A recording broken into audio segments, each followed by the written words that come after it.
These last few weeks, we've been in a series called Following Jesus, where we've talked about what it means to follow after Jesus, to truly be one of his disciples. We talked about picking up the cross that Jesus has called us to pick up and carrying that cross daily. We talked about putting on a towel and serving God and serving others. This last week, we talked about putting on a yoke and being partners with Jesus in life and in ministry.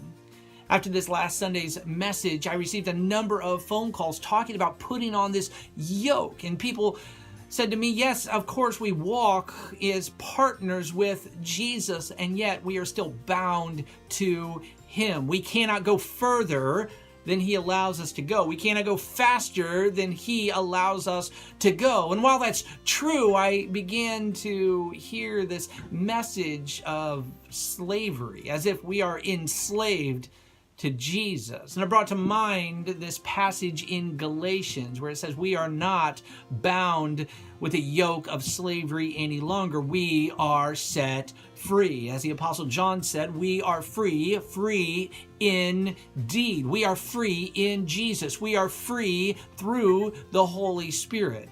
So that's what we're going to talk about this Sunday morning at 10:30. We're going to talk about being free and living a life of freedom. And if we do not let this freedom settle into our life, if we don't truly understand it with our minds and with our hearts, and if we don't live it out, we are restricted in so many areas of life. Perhaps you've never truly experienced this freedom that comes in Jesus, this freedom that comes through his Holy Spirit.